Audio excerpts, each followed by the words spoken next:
আল্লাহর নবী ভবিষ্যৎবাণী করে গিয়েছেন যে কিয়ামতের আগে ইমাম মাহদি আসার আগে হিন্দুস্তানে একটা যুদ্ধ হবে। এই হিন্দুস্তানের যুদ্ধে যে মুসলমানরা হিন্দুস্তানের বিরুদ্ধে যুদ্ধ করবে তাদের জন্য আল্লাহ জাহান্নামের আগুন মাফ করে দিবেন। হাসবুকাল্লাহু ওয়া মান ইত্তাবাআকা মিনাল মুমিনিন। হে নবী, আপনার জন্য আর আপনার অনুসারী মুমিনদের জন্য যিনি যথেষ্ট। গলার আওয়াজ বড় করে সবাই বলেন তিনি কি? আমাদের দেশ নিয়ে তারা তুচ্ছ তাচ্ছিল্যমূলক কথাবার্তা বলে, ব্যাককলের দল। তোদের কাছে হয়তো সব আছে, কিন্তু আমাদের কাছে এমন জিনিস আছে যা তোদের কাছে নাই। আমাদের ঈমান আছে, তোদের ঈমান নাই। আমরা যদি ঈমানের কোয়ালিটি নিয়ে দাঁড়াই তো 14 কোটি থাকবো না। আমরা শক্তিতে 140 কোটি হলে তোমাদের ভারতবর্ষ মিলেও আমাদেরকে মোকাবেলা করতে পারবে না। আজকে যে যুদ্ধের দামামা শুনতে পাই, এটা গাজওয়াতুল হিন্দ, হিন্দুস্তানের একটি যুদ্ধ হবে, যেটা 1500 বছর আগে বলেছেন মুহাম্মাদুর রাসূলুল্লাহ সাল্লাল্লাহু আলাইহি ওয়াসাল্লাম। আপনারা আছেন তো এখানে? এই হাদিসটি বর্ণিত হয়েছে নাসাই শরীফে, হাদিসটি এসেছে তিরমিজি শরীফে। হাদিসের বর্ণনাকারী সাহাবী হচ্ছেন সাউবান রাদিয়াল্লাহু আনহু। তিনি বলছেন, ইসাবাতানি মিন উম্মতি আহরাজাহুমাল্লাহু মিনান নার। আমার উম্মতে দুটি দলকে আল্লাহ তাআলা জাহান্নামের আগুন থেকে মুক্তি দিয়েছেন। বলেন তো দেখি, নবীজির কয়টা দলকে জাহান্নাম থেকে মুক্তি দেওয়া হয়েছে? পুরুষ মানুষের মতো জবাব দেন, কয়টা? এই দুই দল, এদের জন্য জাহান্নামের আগুন মাফ এবং জান্নাত তাদের জন্য অবধারিত। কোন দুই দল? এক নাম্বার হলো ইসাবাতুন তাগজুল হিন্দ, যারা হিন্দুস্তানের বিরুদ্ধে যুদ্ধে অংশগ্রহণ করবে, এদেরকে আল্লাহ জাহান্নামের আগুন থেকে মাফ করে দিবে। ইসাবাতুন তাগজুল হিন্দ, যারা হিন্দুস্তানের বিরুদ্ধে যুদ্ধ করবে। এটা এই যুগের হাদিস না 1500 বছর আগের? তাহলে 1500 বছর আগে নবীজি বলেছেন হিন্দুস্তানের বিরুদ্ধে যারা যুদ্ধে অংশগ্রহণ করবে। তাহলে বোঝা গেল এই হাদিস একটা বার্তা দেয় যে ভবিষ্যতে এই হিন্দুস্তানকে কেন্দ্র করে কোনো যুদ্ধ হতে। গাজওয়াতুল হিন্দের ব্যাপারে 8টি হাদিস বর্ণিত হয়েছে। এর মধ্যে 7টি হাদিসের ব্যাপারে মুহাদ্দিসিনগণ বলেছেন এগুলো সনদের দিক থেকে দাঈফ। এটি একমাত্র হাদিস, যে হাদিসটা আমি পড়ছি, এই হাদিসের ব্যাপারে মুহাদ্দিসিনদের অভিমত হলো এটি হচ্ছে সনদের দিক থেকে একমাত্র সহিহ হাদিস। যে হাদিসে বলা হচ্ছে এই উম্মতের দুটি দলকে আল্লাহ তাআলা জাহান্নামের আগুন থেকে মুক্তি দিবেন। একদল হলো ইসাবাতুন তাগজুল হিন্দ, যারা হিন্দুস্তানের বিরুদ্ধে যুদ্ধে অংশ নিবে, যুদ্ধে শহীদ না, যুদ্ধে, জোরে বলেন, যুদ্ধে অংশ নিবে, তাদের জন্য জাহান্নাম মাফ। সুবহানাল্লাহ। কি মাফ? আরেকটা হাদিস আছে, যদিও এটা দুর্বল হাদিস। আবু বকর রাদিয়াল্লাহু আনহু বলেছেন, নবী আমার জানমাল সব বিক্রি করে দিয়ে ওই যুদ্ধে আমি অংশ নিব। সুবহানাল্লাহ পড়েন। সম্মানিত ভাইয়েরা, হিন্দুস্তানে অভিযান এটা অনেক আগে শুরু হয়েছে। ওমর রাদিয়াল্লাহু আনহুর সময়ে সর্বপ্রথম 15 হিজরিতে ভারতবর্ষে অভিযান হয়। এরপরে 38 হিজরিতে আরেকবার হয়েছে, 44 হিজরিতে আরেকবার হয়েছে, 92 হিজরিতে আরেকবার হয়েছে, 402 হিজরিতে আরেকবার হয়েছে। তার মানে অনেকবারই হয়েছে। সামনে হতে আল্লাহর নবী ভবিষ্যৎবাণী করে গিয়েছেন যে কিয়ামতের আগে ইমাম মাহদি আসার আগে হিন্দুস্তানে একটা যুদ্ধ হবে। এই হিন্দুস্তানের যুদ্ধে যে মুসলমানরা হিন্দুস্তানের বিরুদ্ধে যুদ্ধ করবে তাদের জন্য আল্লাহ জাহান্নামের আগুন মাফ করে দিবেন। সুবহানাল্লাহ। তো হিন্দুস্তানের উগ্রবাদীদেরকে আমরা বলবো, তোরা যে আমাদেরকে ভয় দেখাস, আমরা ভয় পাই না।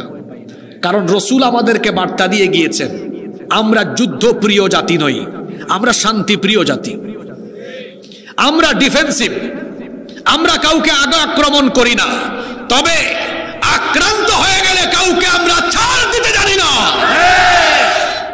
আমরা আগে থেকে কাউকে আক্রমণ করি না, এটা আমাদের স্বভাব।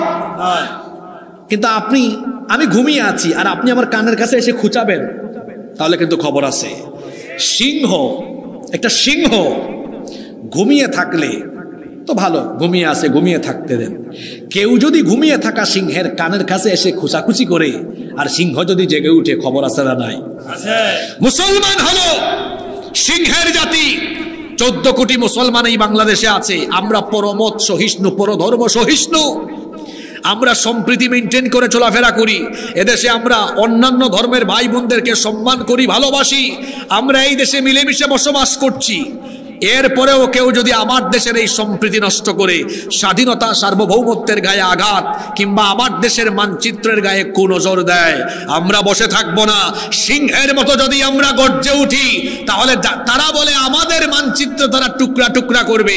আমি বলি আমাদেরকে খেপিয়ে তুললে তোমাদের মানচিত্র টুকরা টুকরা হয়ে যাবে, দিল্লিতে ইসলামের পতাকা উড়িয়ে দেওয়া হবে।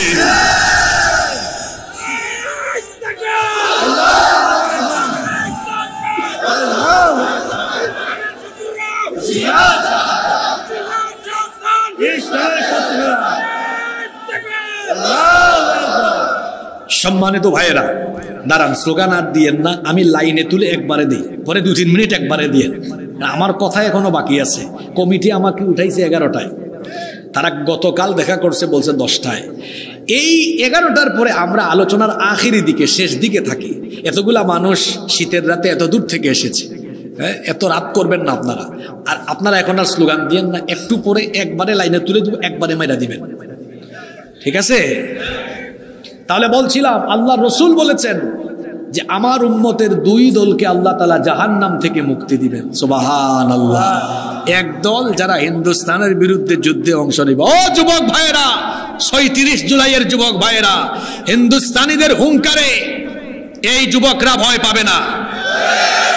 আগের ফেরাউন যারা ছিল ভারতের 5 গোলাম, ভারতীয় সেবাদাস, এই যুবকদের সামনে তারা যেভাবে পালিয়ে গিয়েছে, ঠিক তেমনি ভাবে তাদের হুকুমদাতা, তাদের প্রভুরা যদি আমাদের সামনে আসে, ইনশাআল্লাহ যুবকদের গণস্রোতের সামনে তারা বঙ্গোপসাগরে গিয়ে নিক্ষেপ হবে। যুবকদের তুফান, এই গণস্রোতকে রুখে দেওয়া যায় না। স্রোতের সামনে যা আসে তা যেভাবে ভেসে যায়, ঠিক তেমনি ভাবে মুসলিম উম্মার যুবকেরা যদি ঐক্যবদ্ধ হয়ে দাঁড়িয়ে যায়, সেই যুবকদের ঐক্যের শক্তিকে মোকাবেলা করে তাদের সামনে দাঁড়িয়ে থাকার কোনো শক্তি দুনিয়াতে নাই। নবীজি বলেছেন আমার উম্মতের 2 দলকে আল্লাহ জাহান্নাম থেকে মুক্তি দিবেন। এক দলের পরিচয় তো পাইলাম, আরো একটা দল বাকি আছে না? এটা কারা? আল্লাহ নবী বলেছেন আরেক দল হলো ইসাবাতুন তাকুনু মা ঈসা ইবনে মারইয়াম আলাইহিস সালাম।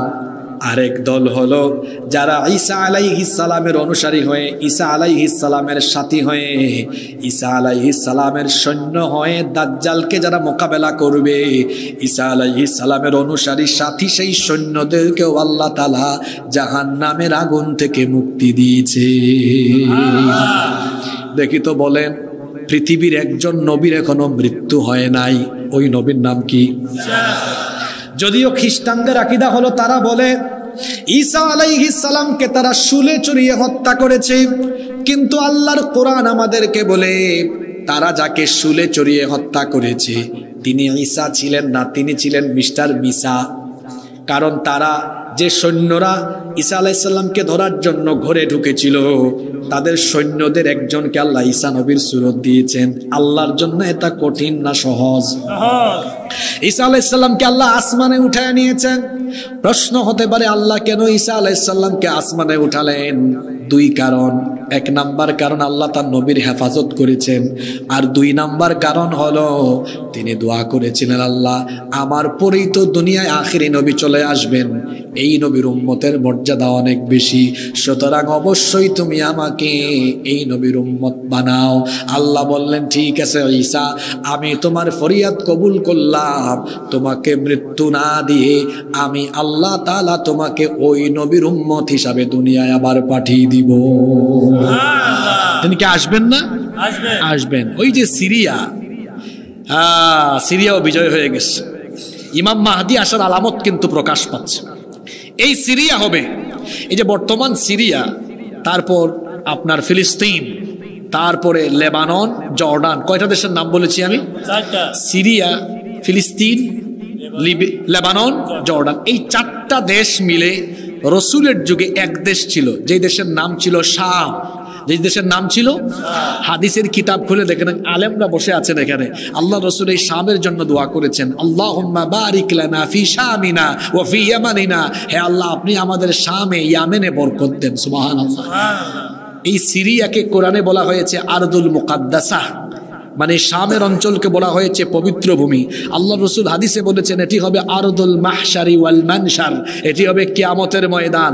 আল্লাহ রসুল আরো বলেছেন এটি হবে শেষ জামানায় কিয়ামতের আগে পৃথিবীর ক্ষমতার কেন্দ্রবিন্দু। সুবহানাল্লাহ পড়তে ইচ্ছে করে না? বর্তমানে হোয়াইট হাউস থেকে মার্কিনীরা মোরলগিরি করে, এর আর বেশি দিন, আর কয়েক বছর, আর কয়েক বছর পরে এদের রাজত্ব, কয়েক বছর না, এই দেখবেন খুব শীঘ্রই আমেরিকার পতন হবে।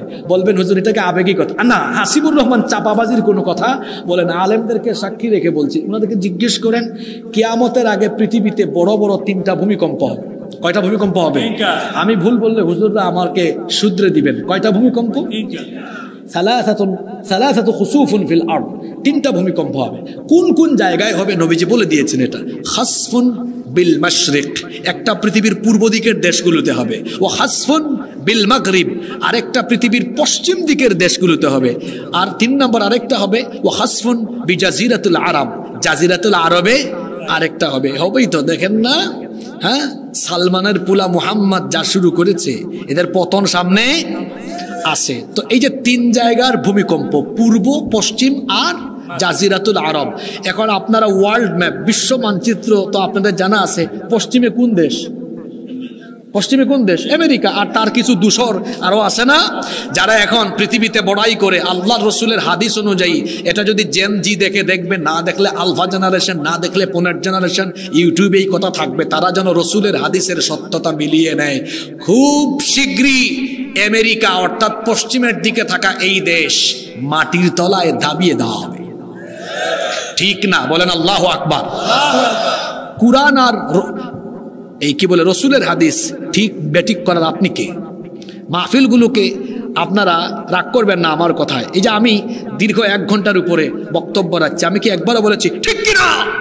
ওই যে আবার বলে, আমি কি বলেছি একবারও এই কথা বলেছি ঠিক না বেঠিক বলেছি? তো কুরআন হাদিসের কথা আপনি ঠিক বেঠিক করার আপনি কে?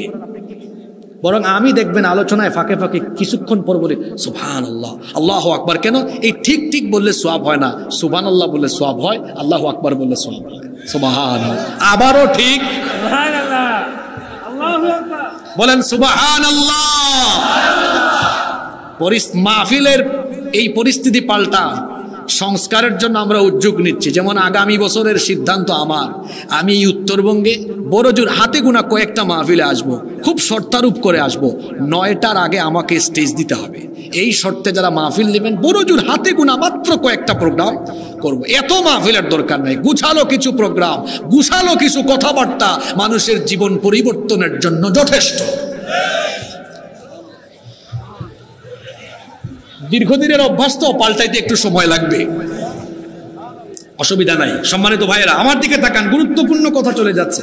আমি কোন দেশের কথা জানি বলছিলাম? সিরিয়া। কোন দেশের কথা? সিরিয়া। এটা হবে পৃথিবীর ক্ষমতার কেন্দ্রবিন্দু। এটা আমার কথা নয়, রাসূলুল্লাহ বলেছেন ইমাম মাহদী আসবেন গোটা দুনিয়ায়, তিনি খেলাফত কায়েম করে গোটা পৃথিবীর বাদশা হয়ে পৃথিবী পরিচালনা করবেন। সুবহানাল্লাহ। আর তার ক্ষমতার হেডকোয়ার্টার হবে কোথায়? নবীজি বলেছেন শামে। কোথায়? আবার এই সিরিয়া এমন একটা দেশ, ওই যে একজন নবী মারা যান নাই, নামটা জানি কি? উনি কোন দেশে আসবেন জানেন? জানেন না আপনারা? সিরিয়া। কোন দেশ? হাদিসে এসেছে ইমাম মাহদী আসার পরে দাজ্জাল আসবে, আর দাজ্জাল এসে মক্কা মদিনা ছাড়া গোটা দুনিয়ায় তাণ্ডব চালাবে। এরপরে আল্লাহ দাজ্জালকে কতল করার জন্য, হত্যা করার জন্য ঈসা আলাইহিস সালামকে আবার দুনিয়ায় পাঠাবেন। সুবহানাল্লাহ। আর তিনি কোথায় আসবেন? হাদিসে এসেছে সিরিয়ার দামেস্কের পূর্ব দিকে সাদা গম্বুজওয়ালা একটা মসজিদ হবে। ওই সাদা গম্বুজওয়ালা মসজিদে ফজরের নামাজের ঠিক আগ মুহূর্তে একামত হবে, আর উনি ওই সময় 2 জন ফেরেশতার কাঁধের উপরে ভর করে এই মসজিদের ছাদে অবতরণ করবেন। ইমাম মাহদী নামাজে ইমামতিতে দাঁড়াতে যাবেন, তিনি দেখেই চিনবেন, বলবেন আপনি তো আপনি তো রূহুল্লাহ ঈসা আলাইহিস সালাম, আসেন আপনি ইমামতি করেন। তিনি বলবেন না, আপনি মুসলমানদের খলিফা, আপনি ইমামতি করেন, আমি ইমামতির জন্য আসি নাই, আমি খুব বড় কাজের জন্য আসছি।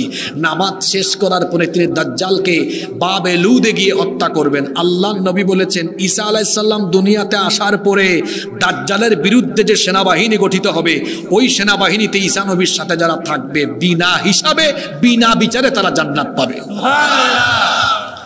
তাইলে আল্লাহ রসুলের ১৫০০ বছর আগের হাদিস, আমার উম্মতের ২ দলকে আল্লাহ জাহান্নাম থেকে কি দিবেন? ইয়া আইয়ুহান নাবিয়্যু হাসবুকাল্লাহু ওয়া মান ইত্তাবা'আকা মিনাল মুমিনিন। বিতাড়িত মরদুদ শয়তানের ওয়াসওয়াসা থেকে আল্লাহর কাছে পানাহ চাইছি। দয়াবান মেহেরবান পরম করুণাময় আল্লাহর নামে শুরু করছি। মহান আল্লাহ ইরশাদ করছেন, ইয়া আইয়ুহান নাবিয়্যু, হে নবী, হাসবুকাল্লাহ, আপনার জন্য আল্লাহ তাআলা এনাফ, আপনার জন্য আল্লাহ যথেষ্ট। সুবহানাল্লাহ। ওয়া মান ইত্তাবা'আকা মিনাল মুমিনিন, আর আপনার অনুসারী মুমিনদের জন্য আল্লাহ তাআলা যথেষ্ট। সুবহানাল্লাহ।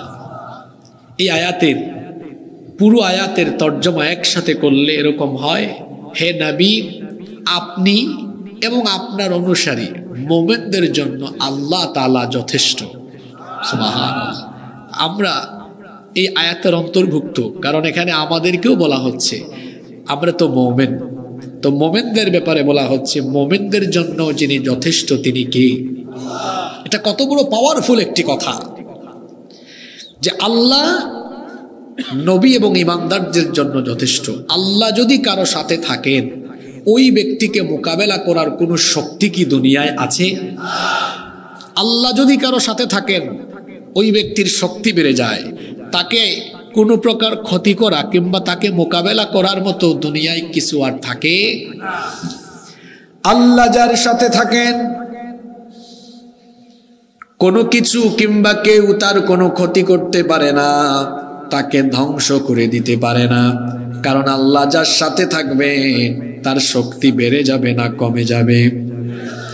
আমাদের জাতির পিতা আল্লাহর খলিল সাইয়েদনা ইব্রাহিম আলাইহিস সালাম, তাকে যখন নমরুদ এবং তার বাহিনী বিরাট আয়তনের এলাকা জুড়ে অগ্নিকুণ্ড প্রজ্বলন করে সেখানে নিক্ষেপ করার সব রকমের ব্যবস্থা করলো, এমন সময় ফেরেশতা এসে বললেন, ওগো আল্লাহর খলিল, আপনাকে নমরুদ কিছুক্ষণ পরে আগুনে ফেলে দিবে। কঠিন ঈমানের পরীক্ষায় আপনি অবতীর্ণ হয়েছেন। আগুনের এই কঠিন পরীক্ষায় অবতীর্ণ হওয়া দেখে আল্লাহর ফেরেশতারা বড় মর্মাহত হয়েছে। আপনি আমাকে হুকুম করেন, আপনি যদি আমাকে বলেন তাহলে নমরুদের জ্বালানো এই আগুনের কুণ্ডলীকে আমি সাগরের মধ্যে নিক্ষেপ করতে পারবো। আল্লাহু আকবার।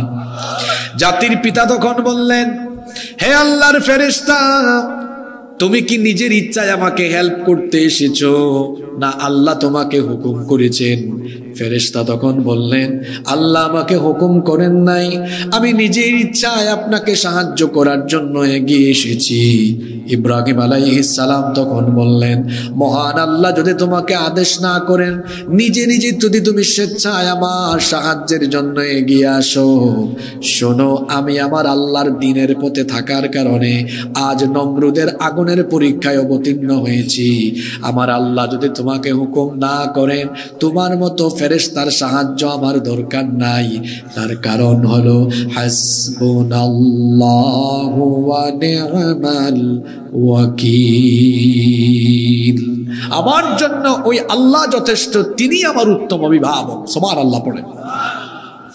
জাতির পিতা বললেন, হে ফেরেশতা শোনো, এই আগুনের পরীক্ষায় আমি অবতীর্ণ হয়েছি, আল্লাহর হুকুম না থাকলে তোমার সাহায্যের আমার দরকার নাই। এই আগুনে ঝাঁপ দিলে আমার আল্লাহ যদি খুশি হন, একবার নয় দুইবার নয়, আমার আল্লাহ যতবার চাইবেন ততবার আমি এই আগুনে ঝাঁপ দিতে রাজি আছি। আল্লাহ তাআলা তখন বললেন, হে আমার খলিল ইব্রাহিম, আগুনের পরীক্ষায় আপনি পাশ করে ফেলেছেন, আমি দেখতে চেয়েছিলাম কঠিন এই মুসিবতে, কঠিন এই বিপদে আগুনের সামনে দাঁড়িয়ে আমি আল্লাহর কুদরত আপনি উপলব্ধি করতে পারেন কিনা। আগুনের এই পরীক্ষা অবতীর্ণ হয়ে আমার কুদরত আপনি উপলব্ধি করতে পেরেছেন। আমি কি আপনাকে একা ছেড়ে দিতে পারি নাকি? আমি অবশ্যই আপনার সাথে আছি। আল্লাহ তখন নমরুদের জ্বালানো আগুনকে হুকুম করলেন, পুরুষের মতো জবাব দিয়ে বলেন তো আগুনের মালিক যিনি তিনি কি? সে আল্লাহ আগুনকে হুকুম করলেন, ইয়া নারু কুনি বারদান ওয়া সালামান আলা ইব্রাহিম। আগুনের মালিক সেই মহান আল্লাহ আগুনকে হুকুম করলেন, হে আগুন, তোমার স্বভাব, তোমার বৈশিষ্ট্য হলো তুমি যাকে ধরো জ্বালিয়ে দাও, পুড়িয়ে দাও, ছারখার করে দাও। কিন্তু আজ তুমি তোমার স্বভাবের বিপরীত কাজ করবে, তোমার বৈশিষ্ট্যের বিপরীত কাজ করবে। তুমি আজকে আমার খালিল ইব্রাহিমকে না জ্বালিয়ে না পুড়িয়ে আমার খালিল ইব্রাহিমের জন্য তুমি শান্তিদায়ক এবং আরামদায়ক হয়ে যাও। নমরুদ আর তার বাহিনী ইব্রাহিম আলাইহিস সালামকে চরকিতে উঠিয়ে অগ্নিকুণ্ডে নিক্ষেপ করে আনন্দে আত্মহারা, খুশিতে মাতোহারা হয়ে তারা যখন লাফালাফি করছে, তারা বলছে আমাদের দুশ্মন ইব্রাহিম আজকে আগুনে পুড়ে ছারখার হয়ে যাবে। কিছুক্ষণ পরে এসে একজন বলে, লিডার, অবস্থা কিন্তু ভালো না। তখন নমরুদ বলল, কেন, কি হয়েছে? সে তখন বলল, লিডার, আমরা তো ইব্রাহিমকে আগুনে ফেলেছি, আমরা মনে করেছিলাম আগুন ইব্রাহিমকে জ্বালিয়ে পুড়িয়ে ছারখার করে দিবে, কিন্তু আমাদের জ্বালানো আগুনের পাওয়ার মনে হয় আজকে কমে গিয়েছে। আগুন তো ইব্রাহিমকে জ্বালাতে পারছে না, পুড়াতে পারছে না। লিডার তাকায়া দেখেন আমাদের জ্বালানো আগুন ইব্রাহিমের জন্য ফুল বাগান হয়ে গিয়েছে। নমরুদের জ্বালানো আগুন জাতির পিতাকে জ্বালাতে পারে নাই, কারণ জাতির পিতার সাথে যার কুদরত ছিল, গলার আওয়াজ বড় করে বলেন, তিনি কে? সে আল্লাহ যার সাথে থাকবেন ওই ব্যক্তির কোনো ক্ষতি, ওই ব্যক্তির কোনো প্রকার ধ্বংস কেউ কখনো করতে পারে।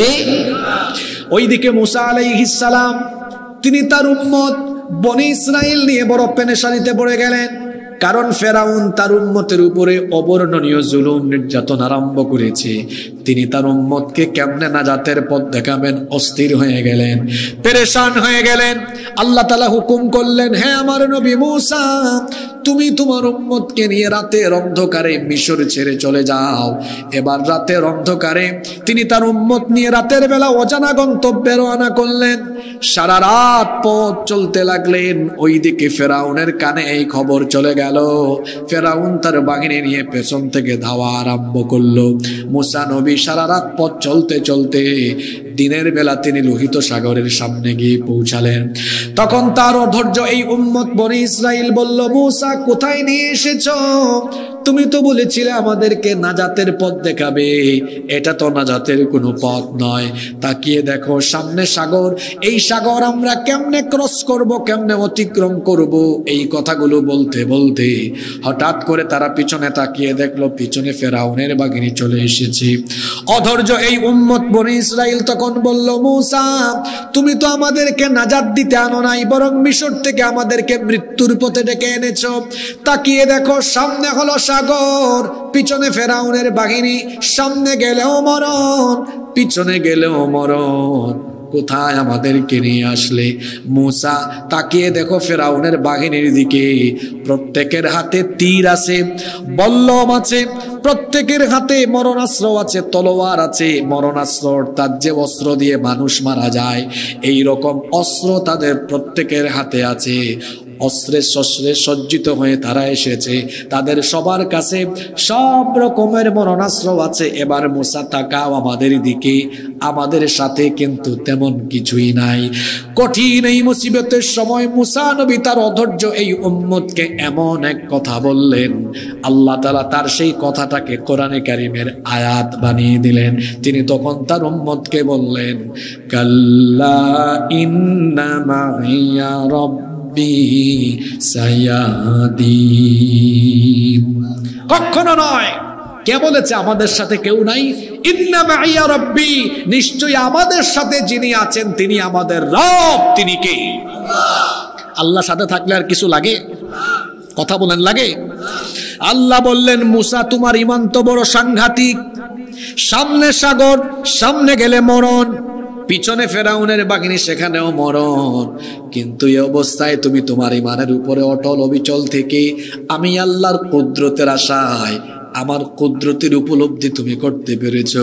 সুতরাং মুসা শোনো, তোমার উম্মতের সাথে কিছু না থাকলেও অসুবিধা নাই, আমি আজ তোমাদের সাথে আছি। আল্লাহু আকবার। ফেরাউনের বাহিনীকে তোমার উম্মত মোকাবেলা করার দরকার নাই, আমি আল্লাহ নিজেই আজকে তাদেরকে মোকাবেলা করব। আল্লাহ বললেন, ও মুসা তোমার লাঠি দিয়ে আঘাত করো। মুসা নবী লাঠি দিয়ে আঘাত করার সঙ্গে সঙ্গে সাগরের মাঝখান দিয়ে রাস্তা তৈরি করে দিলেন কে? আল্লাহ বললেন, তোমার উম্মত নিয়ে চলে যাও, পানির অপর নাম হলো জীবন। আবার পানির অপর নাম ফেরাউনের জন্য আল্লাহ করে দিয়েছেন মরণ। ফেরাউন যখন তার দলবল নিয়ে সেখানে নামলো, অস্ত্র শস্ত্র নিয়ে এসেছে, তাদের বাহিনীকে মোকাবেলার জন্য আল্লাহর অস্ত্রের দরকার হয় নাই, কারণ পানিও হলো জুনদুম মিন জুনুদিল্লাহ, এটাও আল্লাহর সৈনিক, এটা আল্লাহর হুকুম। মানে এই পানি দিয়ে আল্লাহ তাআলা ফেরাউন আর ফেরাউনের বাহিনীকে একেবারে নাকানি চুবানি খাওয়ায়া ধ্বংস করে দিলেন। ঘটনাটা এই জন্য বললাম, মুসা নবী এবং মুসা নবীর উম্মতের সাথে ছিলেন কে? আরো জোরে বলেন, ছিলেন কে? সে আল্লাহর সাথে ছিলেন বলে ফেরাউন এবং তার দলবল মুসা নবী এবং মুসা নবীর উম্মতকে মারতে এসে তারা নিজেরাই মরে গিয়েছে, কারণ মুসা নবীর সাথে ছিলেন কে? তাহলে বোঝা গেল, আল্লাহ যার সাথে আছেন তাকে যে মারতে আসবে নিজেই সে মরতে পারে। আবার দেখুন, আমার আপনার প্রিয় নবী, আখিরি নবী, রাহমাতাল লিল আলামিন, মুহাম্মাদুর রাসূলুল্লাহ সাল্লাল্লাহু আলাইহি ওয়াসাল্লাম, তাকে যখন মক্কার কাফেরেরা হত্যার চূড়ান্ত পরিকল্পনা গ্রহণ করলো, আল্লাহ তাআলা তখন বললেন, আমার হাবিব আপনি মক্কা থেকে মদিনায় হিজরত করেন। আল্লাহর নবী তার প্রিয়তম বন্ধু সাইয়েদনা আবু বকর সিদ্দিক রাদিয়াল্লাহু আনহুকে সাথে নিয়ে মক্কা থেকে রাতের অন্ধকারে বের হয়ে গেলেন। সারা রাত পথ চলতে চলতে ফজরের ওয়াক্তে তারা একটা গুহার পাশ দিয়ে যাচ্ছেন। আবু বকর রাদিয়াল্লাহু আনহু তখন বললেন, ওগো আল্লাহর নবী, ফজরের ওয়াক্ত হয়ে যাচ্ছে, দিনের আলো ফুটে উঠতে শুরু করলে কাফিররা আমাদেরকে রাস্তায় ধরে ফেলবে, আমরা ধরা পড়ে যাব, চলেন এই গুহায় আমরা আশ্রয় গ্রহণ করি। দুইজন ওই গুহায় অবস্থান নিলেন। দিনের বেলা কাফিরের দল একেবারে গুহার কাছাকাছি চলে আসলো। আবু বকর রাদিয়াল্লাহু আনহু তখন বললেন, ওগো আল্লাহর নবী, এই ছোট্ট গুহা, এখানে আমরা অবস্থান নিয়েছি, কাফেররা কাছাকাছি চলে এসেছে, সম্ভবত আমরা কিছুক্ষণের মধ্যে ধরা খেয়ে যাব, কারণ এটা এমন এক ছোট গুহা, আমরা বসে যদি মাথা উঁচু করি উপর থেকে দেখা যাবে, গুহার কাছে আসলে এর ভেতরে কে আছে সেটা বোঝা যাবে, সম্ভবত কিছুক্ষণের মধ্যে আমরা ধরা পড়তে যাচ্ছি। আমরা দুইজন আর তারা অনেকজন, তাদের সাথে অস্ত্র আছে, আমাদের সাথে কিছুই নাই। এমন কঠিন বিপদের সময় আল্লাহর নবী তার সাথীকে এমন এক কথা বললেন, সেটাও আল্লাহ কোরআনের আয়াত বানিয়ে দিলেন। আল্লাহর নবী তখন আবু বকর রাদিয়াল্লাহু আনহুকে বললেন, লা তাহজান ইন্নাল্লাহা মা'ানা, ভয় পেও না। কে বলেছে আমাদের সাথে কেউ নাই? নিশ্চয়ই আমাদের সাথে আছেন কে? আল্লাহ সাথে ছিলেন। কাফিরের দল সেদিন তাদের কোনো ক্ষতি করতে পেরেছে? তিনটা ঘটনা কোরআন থেকে আমি বলেছি। আল্লাহ সাথে ছিলেন বলে জাতির পিতা ইব্রাহিম আলাইহিস সালামকে নমরুদের আগুন পুরাতে পারে নাই। আল্লাহ সাথে ছিলেন বলে ফেরাউন মুসা নবী আর তার উম্মতকে মারতে পারে নাই, নিজেরাই মরে গেছে। আল্লাহ সাথে ছিলেন বলে আবু বকর এবং আমার আপনার নবীকে হিজরতের রাতের পরের দিনে কাফেররা ক্ষতি করতে পারে নাই। তাহলে বোঝা গেল, আল্লাহ যাদের সাথে থাকবেন তাদের সংখ্যা যদি কম হয়, তাহলে সংখ্যায় বেশি কাফের মুশরিক হলেও সংখ্যায় কম থাকা মুসলমানদেরকে বিজয় যিনি দান করে দেন তিনি কে? আপনারা ভাবতেছেন হুজুর আজকে এই 2 আয়াত ধরলো কেন? আর 5টা মিনিট সবর করেন তো বুঝবেন হুজুর কোন আয়াতে নিয়ে গেছে। মনোযোগ আছে তো আপনাদের? কেউ মনোযোগ হারাবেন না। আজকের ওয়াজ একেবারে বাস্তব ভিত্তিক, কুরআন সুন্নাহ আর বাস্তবতার সাথে মিলাইয়া করা হবে ইনশাআল্লাহ। তাহলে বোঝা গেল আল্লাহ যাদের সাথে থাকবেন তাদের সংখ্যা যদি কম থাকে, অল্প থাকে, তাদের সাথে কেউ পারবে না। এই যে দুই আয়াতের তাফসীর আমরা শুরু করছি, এই দুই আয়াত নাজিল হয়েছে বদর যুদ্ধের প্রাক্কালে। বদর যুদ্ধ হলো ইসলামের প্রথম যুদ্ধ।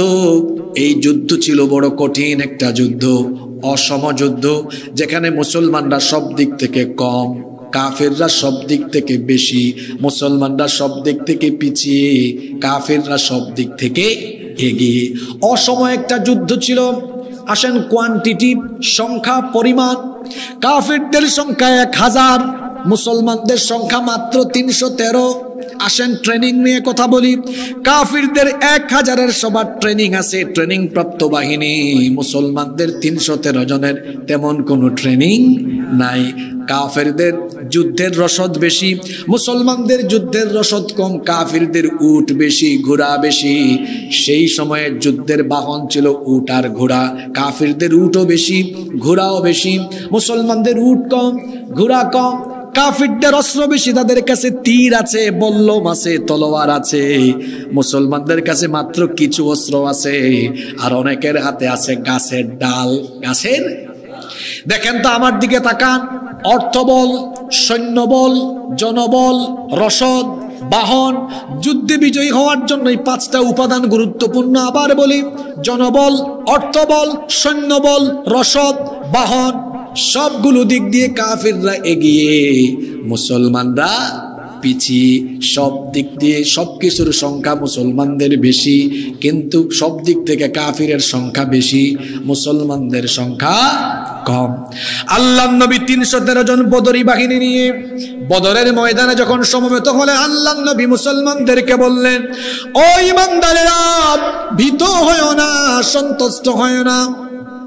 তোমরা হয়তো দেখছো সব দিক থেকে তারা এগিয়ে, আমরা পিছিয়ে। সবকিছু তাদের আছে, আমাদের হয়তো সবকিছু নাই, এটা ভেবো না। আমাদের কাছে এমন জিনিস আছে যেটা তাদের কাছে নাই।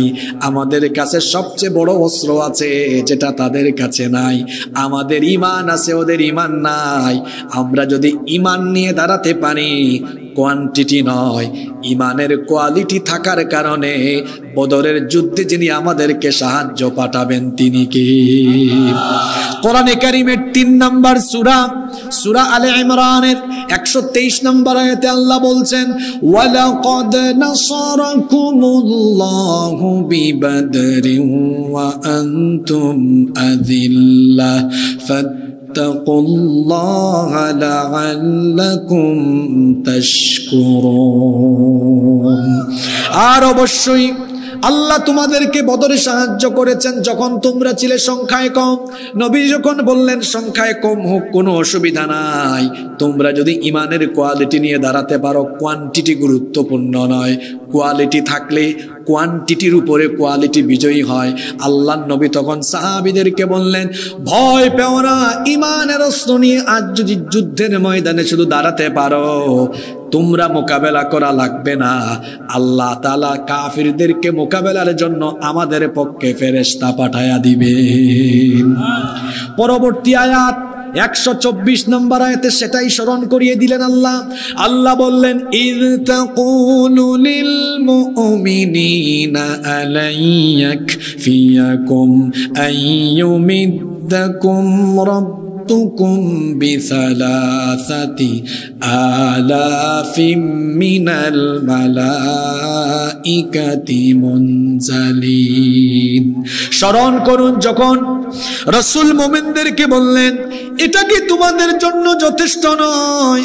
তোমরা যদি ঈমান নিয়ে বদরের মাঠে দাঁড়াতে পারো, একজন আর দুইজন নয়, আল্লাহ তাআলা 3000-এর ফেরেশতা পাঠিয়ে বদরের ময়দানে আল্লাহ তোমাদেরকে সাহায্য করবে। আপনারা শুনতেছেন সবাই? তো আল্লাহ কি ফেরেশতা পাঠান নাই? যে সূরা থেকে আমি কথা বলছি, এই সূরার 12 নম্বর আয়াতে আল্লাহ কি বলছেন শুনেন। আল্লাহ ফেরেশতাদেরকে ডাকলেন, ডেকে বললেন, ইয ইউহি রাব্বুকা ইলাল মালাইকাতি আন্নী মাআকুম ফাসাব্বিতুল লাযীনা আমানু সাউলকি ফি কুলুবিল লাযীনা কাফারুর রু'বা ফাদরিবু ফাওকাল আ'নাকি ওয়াদরিবু মিনহুম কুল্লা বানান। আল্লাহ তাআলা বলছেন, স্মরণ করুন যখন আপনার রব ফেরেশতাদের কাছে ওহী নাজিল করলেন, ফেরেশতাদেরকে আদেশ করলেন, বদরের ময়দানে আমার ৩১৩ জন দাঁড়িয়ে থাকা ঈমানদারদের জন্য তোমরা সাহায্যকারী হয়ে নেমে যাও। আন্নী মাআকুম, নিশ্চয়ই আমি তোমাদের সাথে আছি। ও আমার ফেরেশতারা, ফাসাব্বিতুল লাযীনা আমানু, বদরের মাঠে গিয়ে এমন কিছু করো যাতে করে আমার ঈমানদার বাহিনী দৃঢ় থাকতে পারে, কাফেররা যেন যুদ্ধের মাঠ থেকে তাদেরকে হটাতে না পারে। আল্লাহু আকবার। আল্লাহ ফেরেশতাদেরকে বললেন, সাউলকি ফি কুলুবিল লাযীনা কাফারুর রু'ব, শীঘ্রই আমি কাফিরদের অন্তরে ভয় ভীতির সঞ্চার করে দিব। আল্লাহ তাআলার শব্দ চয়নের নমুনা কতই না চমৎকার। আল্লাহ ফেরেশতাদেরকে বললেন, ফাদরিবু ফাওকাল আ'নাক। শুনতেছেন? এদিকে তাকান। ফাদরিবু ফাওকাল আ'নাক। আ'নাক, ফেরেশতা যাও তো, নামো, বদরে যাও, আর গিয়ে প্রত্যেকটা কাফেরের ফাদরিবু ফাওকাল আ'নাক, ঘাড়ের উপর আঘাত করো। আল্লাহু আকবার বলেন। এই আদেশ ফেরেশতাদেরকে দিচ্ছেন কে? আল্লাহ। কি বলছেন? ফাদরিবু ফাওকাল আ'নাক, প্রত্যেক কাফেরের ঘাড়ের উপরে আঘাত করো। আর কি? ওয়াদরিবু মিনহুম কুল্লা বানান, প্রত্যেক কাফেরকে জুরায় জুরায় আঘাত করো। আল্লাহু আকবার। আল্লাহর দেওয়া এই হুকুম ফেরেশতারা কি পালন করেছে? আপনারা শুনতেছেন না? আচ্ছা, আসেন এক কাফিরের মুখ থেকে শুনি আর আরেক বদরি যোদ্ধা সাহাবীর কাছ থেকে শুনি। আবু জাহালের ছেলের নাম হলো ইকরিমা। সিরাতে ইবনে হিশাম,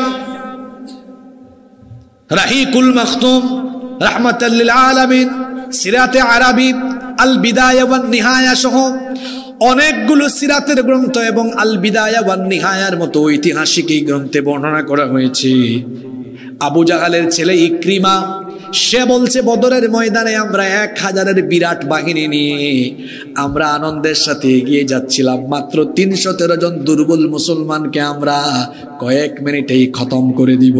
আমরা যখন এগিয়ে যাচ্ছিলাম, আবু জেহেলের ছেলে ইকরিমা বলছে, ইমানদাররা আমাদের কাছে আসার আগে আমি দেখলাম সাদা সাদা কাপড় পরিহিতা কিছু বিরাট দেহী লোকজন এসে যুদ্ধের তারা তুফানের গতিতে, তীব্র গতিতে এসে আমাদের নেতৃবৃন্দের শরীর থেকে মাথা আলাদা করে দিয়েছে। এবার আসেন আর একজন বদরি যোদ্ধা সাহাবী, তার কাছ থেকে শুনি। আবু দাউদ ইবনে মাজিনা রাদিয়াল্লাহু আনহু তিনি বলছেন, বদরের যুদ্ধে আমি এক কাফেরের ঘাড়ের উপরে আঘাত করার জন্য আমার তলোয়ারটা উঁচা করলাম। আমার তলোয়ার নামানোর আগে আমি লক্ষ্য করলাম কে জানি এসে ওই কাফেরের শরীর থেকে মাথাটা আলাদা করে। আল্লাহর নবী ওই সাহাবীর জবান থেকে যখন এই কথা শুনলেন, আল্লাহর নবী বললেন, সাহাবী তুমি বুঝতে পারো নাই, করার আগেই আল্লাহর পাঠানো ফেরেশতা কাফেরের শরীর থেকে গর্দান আলাদা করে দিয়েছে। কোন যুগে কোন কালে মুসলমানরা সংখ্যা দিয়ে, কোয়ান্টিটি দিয়ে বিজয়ী হয় নাই। মুসলমানরা যুগে যুগে কালে কালে ইমানের কোয়ালিটি দিয়ে বিশাল কোয়ান্টিটির কাফেরদের উপরে আল্লাহর সাহায্যে বিজয়ী হয়েছে। আল্লাহু আকবার। এই জন্য আল্লাহ তাআলা এই আয়াতে বলছেন, ইয়া আইয়ুহান নাবিয়্যু হাসবুকাল্লাহু ওয়া মান ইত্তাবা'আকা মিনাল মুমিনিন। হে নবী, আপনার জন্য আর আপনার অনুসারী মুমিনদের জন্য যিনি যথেষ্ট, গলার আওয়াজ বড় করে সবাই বলেন তিনি কি? কোয়ান্টিটি, সংখ্যা দিয়ে নয়। মুসলমানরা যুগে যুগে বিজয়ী হয়েছে কি দিয়ে? তো কথা তো বলছেন না, কি দিয়ে? কি দিয়ে? আজ আমার দেশের স্বাধীনতা, সার্বভৌমত্ব, পার্শ্ববর্তী দেশ তাদের হুঙ্কারে যেন আমার দেশের স্বাধীনতার সার্বভৌমত্ব মনে হয় যেন অনেকে ভাবে এটা হুমকির মুখে।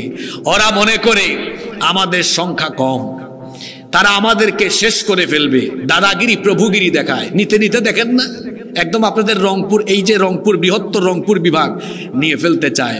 ওই ব্যাককলরা তো জানে না এই বাংলাদেশে 20 কোটি জনসংখ্যা, তার মধ্যে 14 কোটি মুসলমান। এটা হলো সংখ্যায় 14 কোটি, কিন্তু এই 14 কোটি মুসলমান যদি ইমানি কোয়ালিটি নিয়ে দাঁড়ায় তাহলে আল্লাহ তাদের সাথে থেকে এমন ভাবে সাহায্য করবেন যে তাদেরকে মোকাবেলা করা কোনো শক্তি পৃথিবীতে থাকবে না।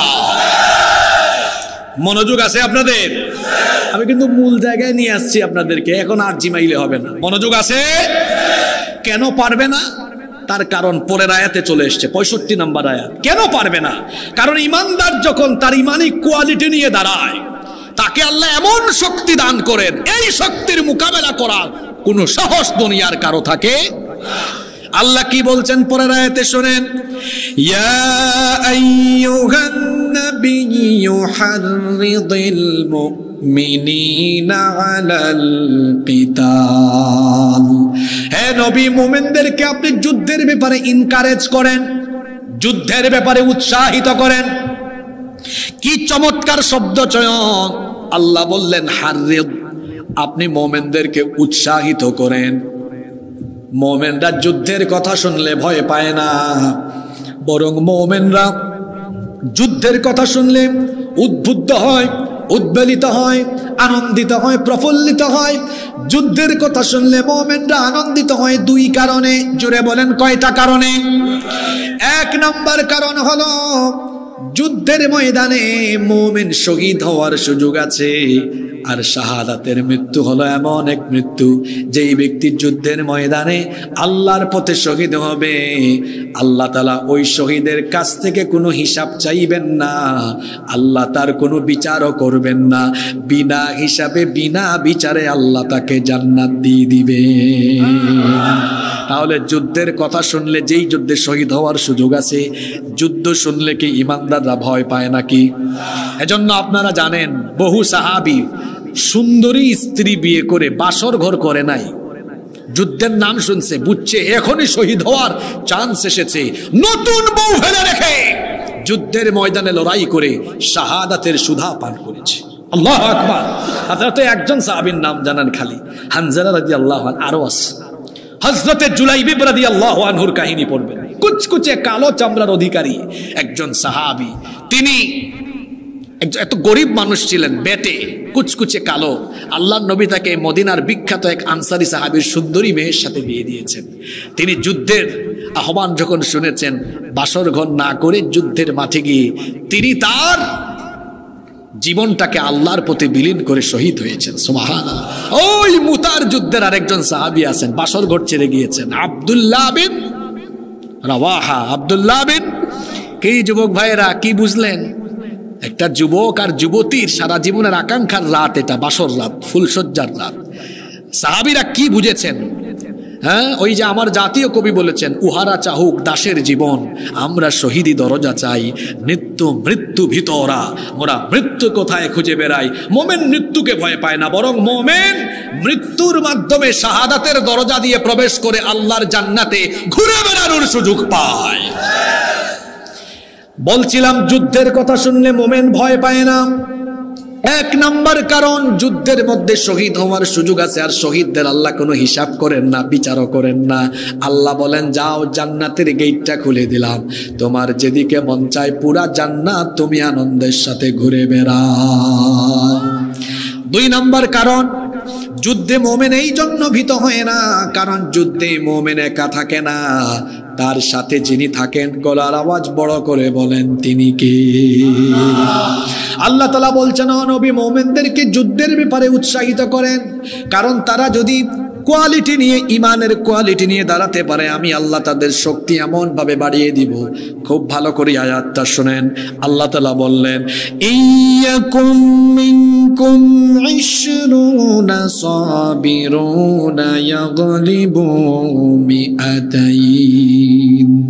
যদি ইমানের উপরে অবিচল থাকা মুমিনের সংখ্যা হয় মাত্র 20 জন, এই 20 জনের গায়ে আমি আল্লাহ এত শক্তি ঢেলে দিব যে তারা 200 জন কাফেরকে পরাজিত করে দিবে। আপনারা কি শুনতেছেন?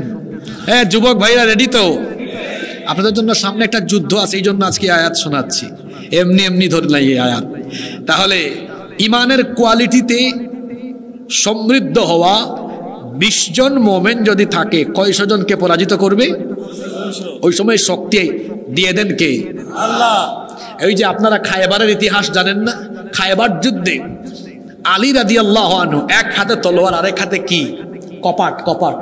কপাট নিয়ে কাফেরদেরকে একদম এবলা থেবলা বানিয়ে দিয়েছে। আল্লাহু আকবার। যুদ্ধের পরে আল্লাহর নবী বললেন, আমার আলী তো এই কপাট দিয়ে কাফেরদেরকে একদম সাইজ করে দিয়েছে। আলী রাদিয়াল্লাহু আনহু বললেন, জি আমি এই কপাট দিয়ে কাফেরদেরকে সাইজ করেছি। নবীজি বললেন, দেখি কপাটটা হাতে নাও তো। এখন এই কপাট হাতে নিতে তিনি শরম পেয়ে গেছেন, লজ্জা পাইছেন। আল্লাহ রাসূল বললেন, আলী লজ্জা পেও না, কাফিরদের মোকাবেলার জন্য যুদ্ধকালীন ওই সময়ে তোমার গায়ে আল্লাহ এত শক্তি ঢেলে দিয়েছিলেন। আল্লাহু আকবার। তো ৩৬ জুলাই ছাত্রদের কাছে, জনতার কাছে কোনো অস্ত্র ছিল? কথা বলেন, অস্ত্র ছিল? একটা জিনিস ছিল, বুক ভরা সাহস, আল্লাহর উপর দৃঢ় ঈমান। এটা নিয়ে দাঁড়ানোর কারণে দেখা গিয়েছে অস্ত্র শস্ত্র নিয়ে যারা এসেছে তারা নিজেরাই পালিয়েছে, আর হুকুমদাতারা দেশ ছেড়ে তাদের মামু বাড়িতে চলে গিয়েছে। ঈমান থাকলে পরে ঈমানের মোকাবেলা করা অস্ত্র শস্ত্র দিয়ে অসম্ভব। সে আল্লাহ বলছেন, যদি ঈমানের কোয়ালিটিতে সমৃদ্ধ হওয়া মুমিনের সংখ্যা মাত্র 20 জন হয়, কতজনকে পরাজিত করবে? 200। শোনেন, খুব চমৎকার একটি জায়গায় আলোচনা চলছে, আয়াত শেষ না, এর পরের অংশে কি বলা হচ্ছে শুনেন। ওয়া ইয়াকুম মিনকুম মিআতুন ইয়াগলিবু আলফাম মিনাল্লাযীনা কাফারু বিআন্নাহুম কওমুন লা ইয়াফকাহুন। আর ইমানের কোয়ালিটিতে সমৃদ্ধ থাকা মুমিনের সংখ্যা যদি 200 হয়, তাহলে 1000কে মোকাবেলা করে পরাজিত করে দিবে। সুবহানাল্লাহ, সুবহানাল্লাহ পড়বেন না? দেখি তো আপনারা সংখ্যাটা মনে রাখতে পেরেছেন কিনা। 20 জনে 200। মাশাআল্লাহ, এই তো নীলফামারীর মানুষ। 20 জনে 200 আর 200 জনে। আর যুবক ভাইরা, ছাত্র ভাইরা, তাড়াতাড়ি একটু ক্যালকুলেটর মারান তো, জন প্রতি কয়জন পড়ে? জন, এই তো মাশাআল্লাহ, জন প্রতি 4 জন। কেমনে হয় বাবা? 10 জন। 1000 ভাগ 200 কত? 10। 200 গুণ 10 কত হয়? জন প্রতি 10 জন হয় না? 200 জনে 1000, জন প্রতি কত পড়ে? 10 জন করে পড়ে। আর 20 জনে 200, জন প্রতি কত? 10 জন। কথা বলেন, কত? আচ্ছা, এই হিসাব কি এই হুজুরের না আল্লাহর? আল্লাহ। এটা আমি এই আয়াত তো আজকে এমনি ধরি নাই। আল্লাহ এখানে আনুপাতিক হিসাব বুঝাচ্ছেন যে যুদ্ধের সময় মুমিন যদি ঈমান নিয়ে থাকে, এটা বদর যুদ্ধের আয়াত, মুমিন যদি ঈমান নিয়ে দাঁড়ায়। আগেই বলেছিলাম বদরে মুসলমানদের অস্ত্র ছিল না, ছিল কি? ঈমান। জোরে বলতে হবে, আমি দুর্বল মুসলমান দেখতে পারি না। ছিল কি? ঈমান। জোরে বলেন, ছিল কি? ঈমান। আল্লাহ বলছেন এই ঈমান থাকলে পরে সংখ্যায় 20 জন হইলে 200 জনকে পরাজিত করবে। 200 জন 1000 জনকে পরাজিত করবে। ভাগ করলে দেখা যায় জন প্রতি একজন মুমিন কয়জন কাফেররে হারায়? 10 জন। জোরে বলেন, কয়জন? 10 জন। আমাদের দেশের 20 কোটি জনগণ, এখান থেকে যদি মুসলমানের সংখ্যা হয় 14 কোটি, এটা কোয়ান্টিটিতে 14 কোটি, কিন্তু সবাই যদি আল্লাহর উপর অবিচল ঈমান নিয়ে দাঁড়ায়, তখন তারা আর 14 কোটি থাকে না। ঈমান থাকলে পরে সেই যুদ্ধকালীন মুহূর্তে তাদের শরীরে আল্লাহ 10 গুণ শক্তি বৃদ্ধি করবেন। 14 কোটি গুণ 10 সমান 140 কোটি। সুবহানাল্লাহ পড়েন। পাশের দেশ থেকে আজ আমাদেরকে হুমকি দেওয়া হয়, বলা হয় আমাদের দেশ তারা দখল করবে। আমাদের দেশ নিয়ে তারা তুচ্ছ-তাচ্ছিল্যমূলক কথাবার্তা বলে, ব্যাককলের দল। তোদের কাছে হয়তো সব আছে, কিন্তু আমাদের কাছে এমন জিনিস আছে যা তোদের কাছে নাই। আমাদের ঈমান আছে, তোদের ঈমান নাই। আমরা যদি ঈমানের কোয়ালিটি নিয়ে দাঁড়াই তো 14 কোটি থাকবো না। আমরা শক্তিতে 140 কোটি হলে তোমাদের ভারতবর্ষ মিলেও আমাদেরকে মোকাবেলা করতে পারবে না। সম্মানিত ভাইয়েরা, ভারত কোনোদিনও বাংলাদেশের সাথে পারবে না। কুরআন, হাদিস আর আল্লাহর রসুলের ভবিষ্যৎবাণী এবং বাস্তবতা দিয়ে আজকে বলবো। আজকে যে যুদ্ধের দামামা শুনতে পাই, এটা গাজওয়াতুল হিন্দ, হিন্দুস্তানের একটি যুদ্ধ হবে, যেটা 1500 বছর আগে বলেছেন মুহাম্মাদুর রাসূলুল্লাহ সাল্লাল্লাহু আলাইহি ওয়াসাল্লাম। আপনারা আছেন তো এখানে? এই হাদিসটি বর্ণিত হয়েছে নাসাই শরীফে, হাদিসটি এসেছে তিরমিজি শরীফে। হাদিসের বর্ণনাকারী সাহাবী হচ্ছেন সাউবান রাদিয়াল্লাহু আনহু। তিনি বলছেন, ইসাবাতানি মিন উম্মতি আহরাজাহুমাল্লাহু মিনান নার। আমার উম্মতে দুটি দলকে আল্লাহ তাআলা জাহান্নামের আগুন থেকে মুক্তি দিয়েছেন। বলেন তো দেখি, নবীজির কয়টা দলকে জাহান্নাম থেকে মুক্তি দেওয়া হয়েছে? পুরুষ মানুষের মতো জবাব দেন, কয়টা? এই দুই দল, এদের জন্য জাহান্নামের আগুন মাফ এবং জান্নাত তাদের জন্য অবধারিত। কোন দুই দল? এক নাম্বার হলো ইসাবাতুন তাগজুল হিন্দ, যারা হিন্দুস্তানের বিরুদ্ধে যুদ্ধে অংশগ্রহণ করবে, এদেরকে আল্লাহ জাহান্নামের আগুন থেকে মাফ করে দিবে। ইসাবাতুন তাগজুল হিন্দ, যারা হিন্দুস্তানের বিরুদ্ধে যুদ্ধ করবে। এটা এই যুগের হাদিস না 1500 বছর আগের?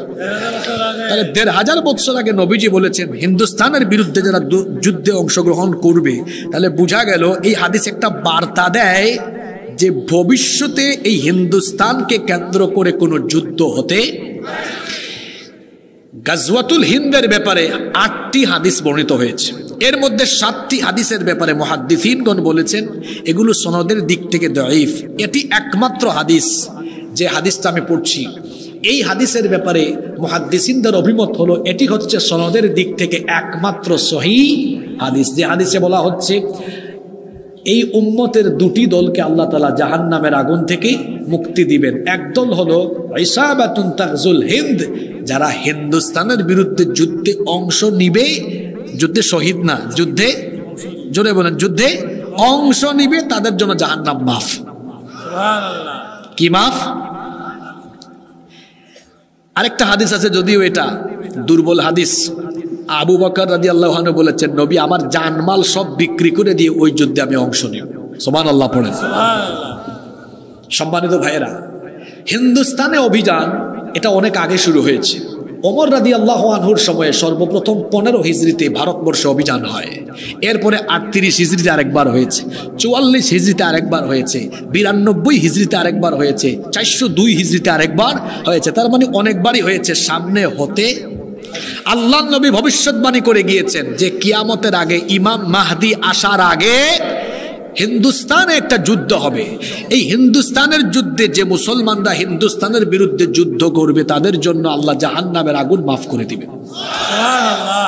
তা হিন্দুস্তানের উগ্রবাদীদেরকে আমরা বলবো, তোরা যে আমাদেরকে ভয় দেখাস, আমরা ভয় পাই না, কারণ রসুল আমাদেরকে বার্তা দিয়ে গিয়েছেন আমরা যুদ্ধ প্রিয় জাতি নই, আমরা শান্তি প্রিয় জাতি, আমরা ডিফেন্সিভ, আমরা কাউকে আগে আক্রমণ করি না, তবে আক্রান্ত হয়ে গেলে কাউকে আমরা ছাড় দিতে জানি না। আমরা আগে থেকে কাউকে আক্রমণ করি না, এটা আমাদের স্বভাব। কিন্তু আমি ঘুমিয়ে আছি আর আপনি আমার কানের কাছে এসে খুঁচাবেন, তাহলে কিন্তু খবর আছে। একটা সিংহ ঘুমিয়ে থাকলে তো ভালো, ঘুমিয়ে আছে, ঘুমিয়ে থাকতে দেন। কেউ যদি ঘুমিয়ে থাকা সিংহের কানের কাছে এসে খুঁচাখুচি করে আর সিংহ যদি জেগে উঠে, খবর আছে না নাই? মুসলমান হলো সিংহের জাতি। 14 কোটি মুসলমান এই বাংলাদেশে আছে। আমরা পরমত সহিষ্ণু, পরধর্ম সহিষ্ণু, আমরা সম্প্রীতি মেনটেন করে চলাফেরা করি।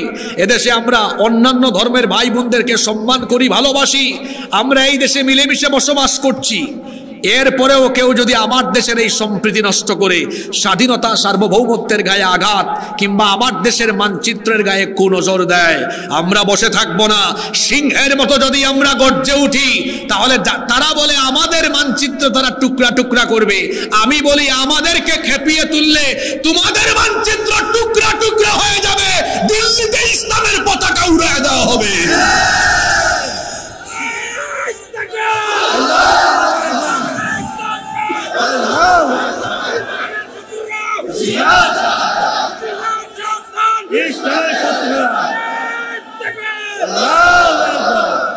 সম্মানিত ভাইয়েরা, দাঁড়ান, স্লোগান আর দিয়েন না, আমি লাইনে তুলে একবারে দিই, পরে 2-3 মিনিট একবারে দিয়ে।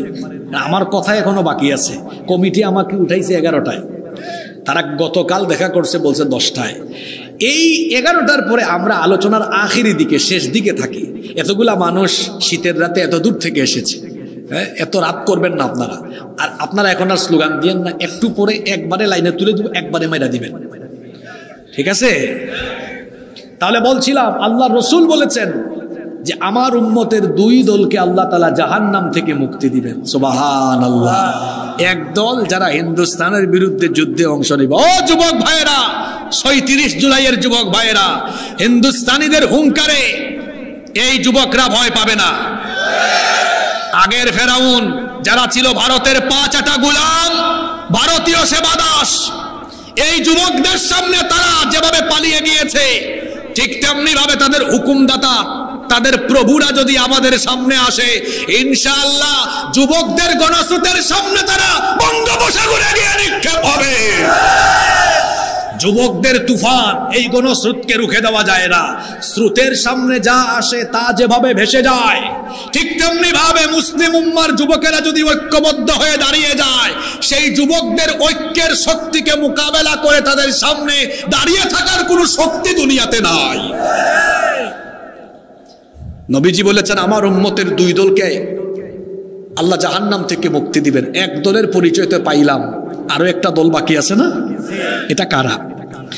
আল্লাহ নবী বলেছেন আরেক দল হলো ইসাবাতুন তাকুনু মা ঈসা ইবনে মারইয়াম আলাইহিস সালাম। আরেক দল হলো যারা ঈসা আলাইহিস সালামের অনুসারী হয়ে, ঈসা আলাইহিস সালামের সাথী হয়ে, ঈসা আলাইহিস সালামের সৈন্য হয়ে দাজ্জালকে যারা মোকাবেলা করবে, ঈসা আলাইহিস সালামের অনুসারী সাথী সেই সৈন্যদেরকেও আল্লাহ তাআলা জাহান্নামের আগুন থেকে মুক্তি দিয়েছে। দেখি তো বলেন, পৃথিবীর একজন নবীর এখনো মৃত্যু হয় নাই, ওই নবীর নাম কি? যদিও খ্রিস্টানদের আকীদা হলো, তারা বলে ঈসা আলাইহিস সালামকে তারা শুলে চড়িয়ে হত্যা করেছে, কিন্তু আল্লাহর কোরআন আমাদেরকে বলে তারা যাকে শুলে চড়িয়ে হত্যা করেছে তিনি ঈসা ছিলেন না, তিনি ছিলেন মিস্টার মিসা। কারণ তারা যে সৈন্যরা ঈসা আলাইহিস সালামকে ধরার জন্য ঘরে ঢুকেছিল, তাদের সৈন্যদের একজনকে আল্লাহ ঈসা নবীর সুরত দিয়েছেন। আল্লাহর জন্য এটা কঠিন না সহজ? ঈসা আলাইহিস সালামকে আল্লাহ আসমানে উঠায় নিয়েছেন। প্রশ্ন হতে পারে আল্লাহ কেন ঈসা আলাইহিস সালামকে আসমানে উঠালেন? 2 কারণ। 1 নাম্বার কারণ আল্লাহ তার নবীর হেফাজত করেছেন, আর 2 নাম্বার কারণ হলো তিনি দোয়া করেছিলেন, আল্লাহ আমার পরেই তো দুনিয়ায় আখেরি নবী চলে আসবেন, এই নবীর উম্মতের মর্যাদা অনেক বেশি, সুতরাং অবশ্যই তুমি আমাকে এই নবীর উম্মত বানাও। আল্লাহ বললেন ঠিক আছে ঈসা, আমি তোমার ফরিয়াদ কবুল করলাম, তোমাকে মৃত্যু না দিয়ে আমি আল্লাহ তাআলা তোমাকে ওই নবীর উম্মত হিসাবে দুনিয়ায় আবার পাঠিয়ে দিব। তিনি কি আসবেন না? আসবেন। ওই যে সিরিয়াও বিজয় হয়ে গেছে, ইমাম মাহদি আসার আলামত কিন্তু প্রকাশ পাচ্ছে। এই সিরিয়া হবে, এই যে বর্তমান সিরিয়া, তারপর আপনার ফিলিস্তিন, তারপরে লেবানন, জর্ডান, কয়টা দেশের নাম বলেছি আমি? সিরিয়া, ফিলিস্তিন, লেবানন, জর্ডান, এই 4টা দেশ মিলে রসুলের যুগে এক দেশ ছিল, যে দেশের নাম ছিল শাম। যে দেশের নাম ছিল, হাদিসের কিতাব খুলে দেখেন আলেমরা বসে আছেন এখানে, আল্লাহ রসুল এই শামের জন্য দোয়া করেছেন, আল্লাহুম্মা বারিক লানা ফি শামিনা ওয়া ফি ইয়ামানিনা, হে আল্লাহ আপনি আমাদের শামে, ইয়ামেনে বরকত দেন। সুবহানাল্লাহ। এই সিরিয়াকে কোরআনে বলা হয়েছে আরদুল মুকাদ্দাসা, মানে শামের অঞ্চলকে বলা হয়েছে পবিত্র ভূমি। আল্লাহ রসুল হাদিসে বলেছেন এটি হবে আরদুল মাহশারি ওয়াল মানশার, এটি হবে কিয়ামতের ময়দান। আল্লাহ রসুল আরো বলেছেন এটি হবে শেষ জামানায় কিয়ামতের আগে পৃথিবীর ক্ষমতার কেন্দ্রবিন্দু। সুবহানাল্লাহ পড়তে ইচ্ছে করে না? বর্তমানে হোয়াইট হাউস থেকে মার্কিনীরা মোড়লগিরি করে, এর আর বেশি দিন, আর কয়েক বছর, আর কয়েক বছর পরে এদের রাজত্ব, কয়েক বছর না, এই দেখবেন খুব শীঘ্রই আমেরিকার পতন হবে। বলবেন হুজুর এটাকে আবেগী কথা না, হাসিবুর রহমান চাপাবাজির কোনো কথা বলেন, আলেমদেরকে সাক্ষী রেখে বলছি। ওনাদেরকে জিজ্ঞেস করেন কিয়ামতের আগে পৃথিবীতে বড় বড় 3টা ভূমিকম্প হবে। কয়টা ভূমিকম্প হবে? আমি ভুল বললে হুজুররা আমাকে শুধরে দিবেন। কয়টা ভূমিকম্প? সালাসাতু খুসুফুন ফিল আরদ, 3টা ভূমিকম্প হবে। কোন কোন জায়গায় হবে নবীজি বলে দিয়েছেন এটা।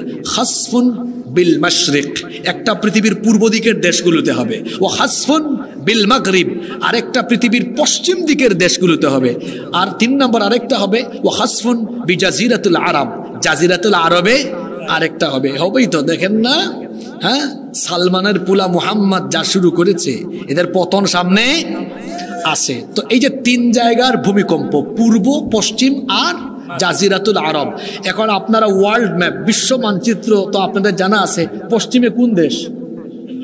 পশ্চিমে কোন দেশ? আমেরিকা। আর তার কিছু দূষর আরো আছে না, যারা এখন পৃথিবীতে বড়াই করে। আল্লাহ রসুলের হাদিস অনুযায়ী এটা যদি জেন জি দেখে, দেখবে, না দেখলে আলফা জেনারেশন, না দেখলে 15 জেনারেশন, ইউটিউবে এই কথা থাকবে, তারা যেন রসুলের হাদিসের সত্যতা মিলিয়ে নেয়।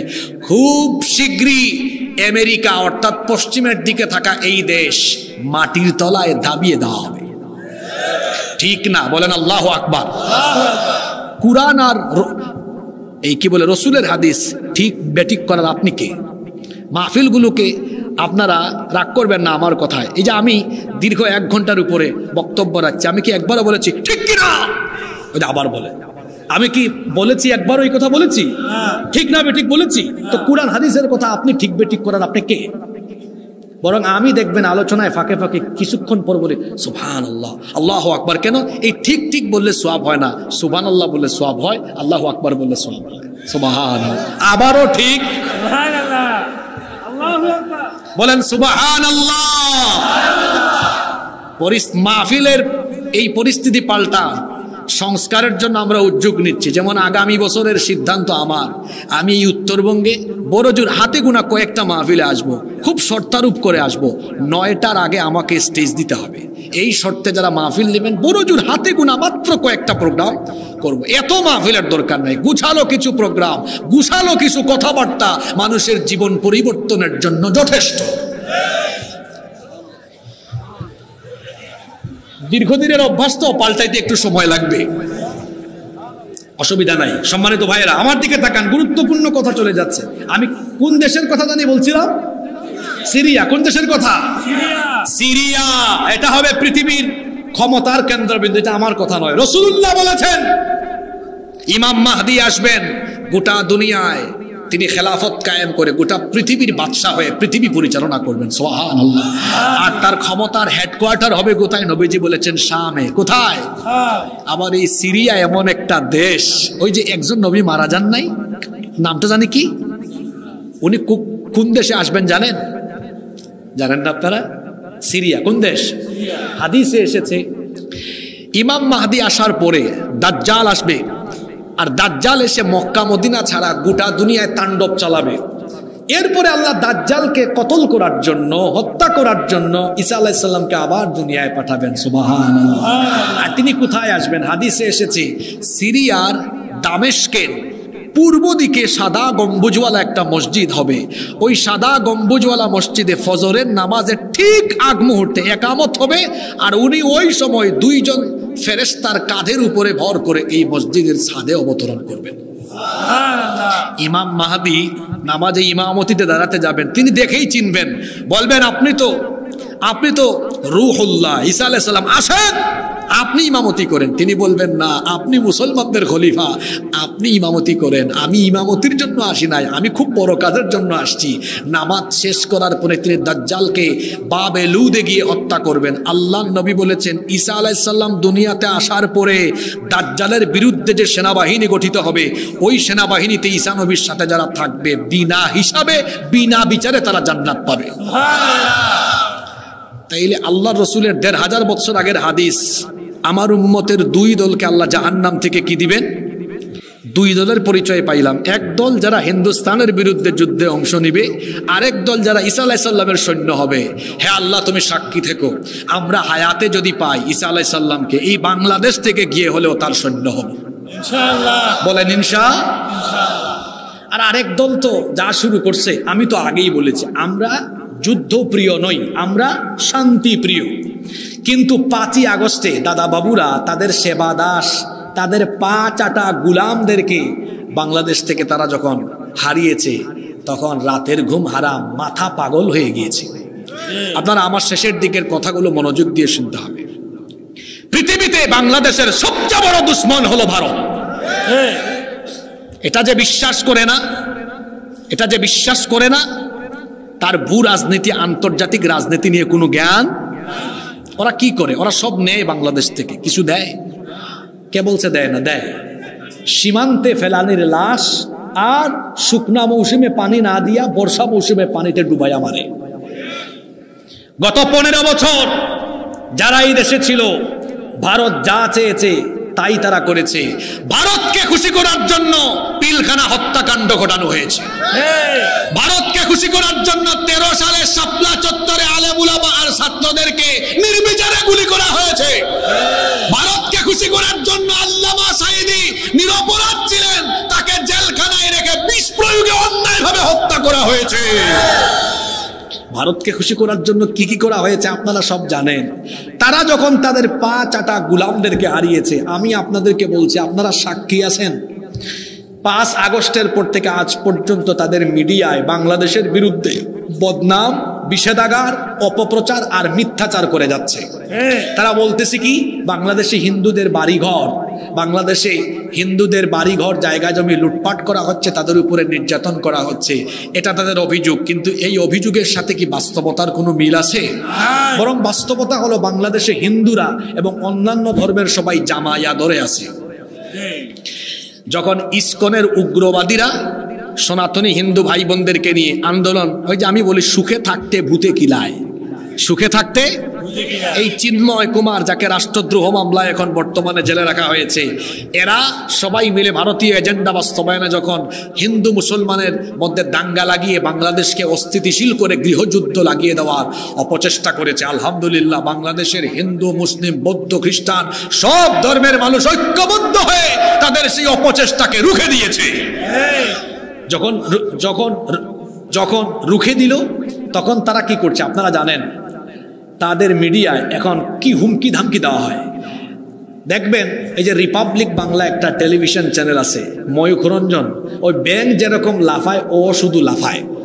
তারপর বাংলাদেশের মানচিত্র ডিসপ্লেতে বড় করে আনার পরে বলে, এই যে বাংলাদেশের চিকেন স্ন্যাক আছে, এই যে ফেনে দিয়ে ঢুকে 5 মিনিটে আমরা আলাদা করে দিব, এই যে সিলেট এটাকে আমরা আলাদা করে দিব, এই যে রংপুর, মানে এই রংপুরের অন্তর্ভুক্ত আপনারা সহ যারা আছেন, নীলফামারী, কুড়িগ্রাম, লালমনিরহাট, এই পঞ্চগড়, তারপরে ঠাকুরগাঁও, এগুলাকে আমরা কি করে দিব?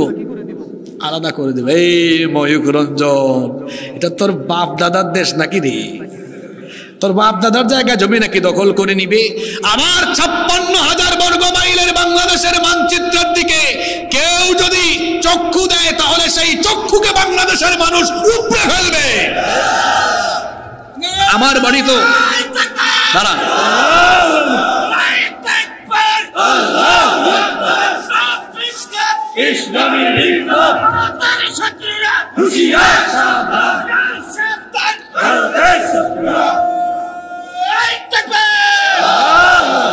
সম্মানিত ভাইয়েরা, আমি বললাম যে একবারে দিয়েন, তাও আপনারা দাঁড়ায় গেছেন।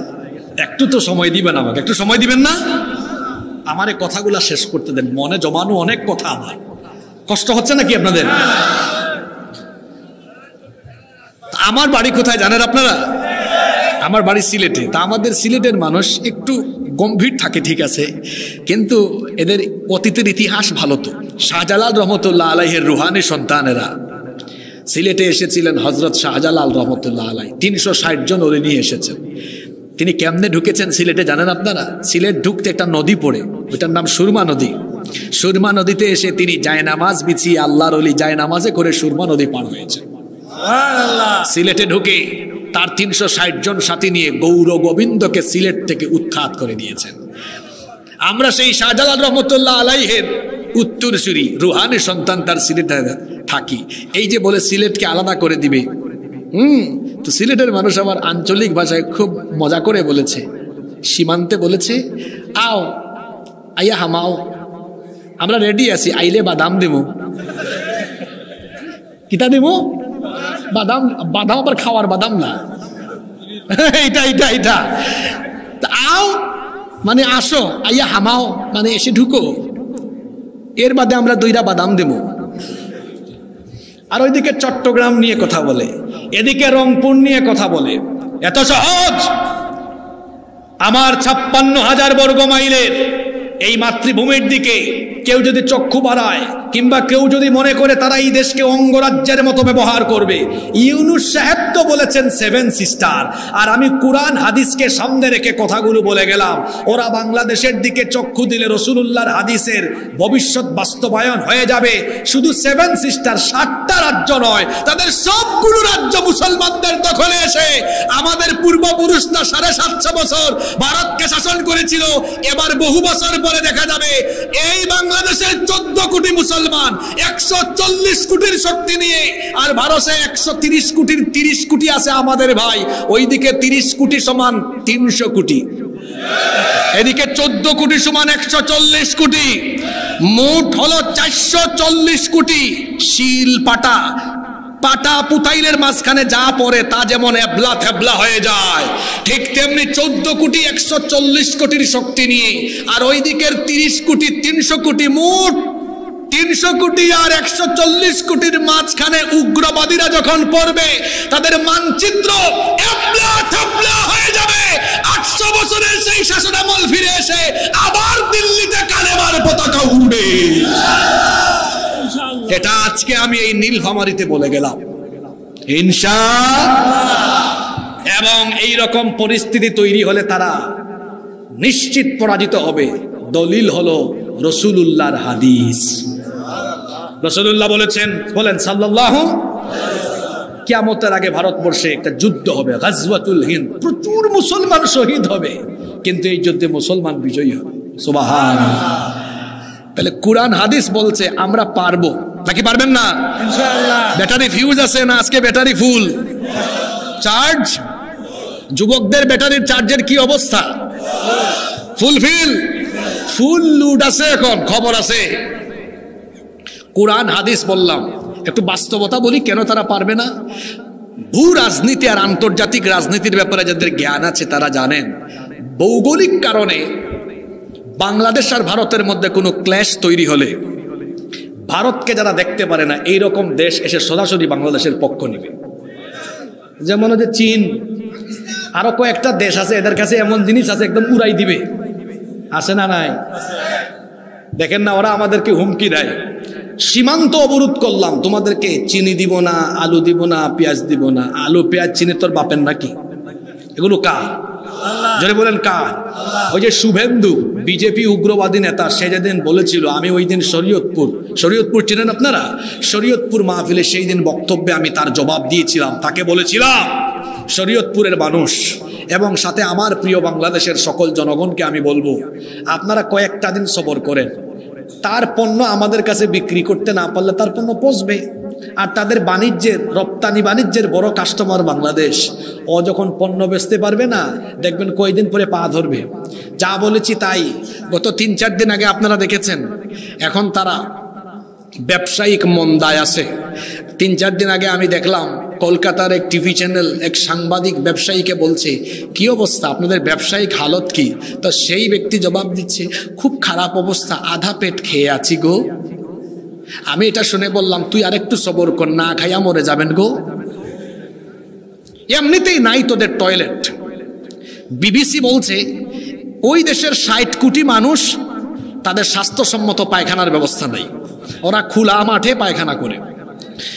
আমি একটানা 3 বছর 18 সালের আগ পর্যন্ত 3 বছর একটানা ভারতে গিয়েছি, 8-9টা স্টেট সফর করেছি। তো 18 সালে আমাকে কলকাতা এয়ারপোর্টে ওই যে হুজুর দেখছে তো খুব হ্যারেস করলো, আটকায় রাখলো কয়েক ঘন্টা। এরপর থেকে আমি ভারতে আর যাই না। তো আমি সেখানে নিজেই চাক্ষুষ দেখে এসেছি। আমি একবার ওই যে ভারতের পশ্চিমবঙ্গের 24 পরগনা আছে না, ওখানে মাহফিলে গিয়েছি। তো কলকাতা এয়ারপোর্ট থেকে আমাকে নিয়ে গেছে। মাহফিলে নিয়ে যাওয়ার পরে তারপরে মাহফিল মসজিদের কাছে ছিল, আমি তো ইস্তেঞ্জা সারলাম, অজু টজু সারলাম।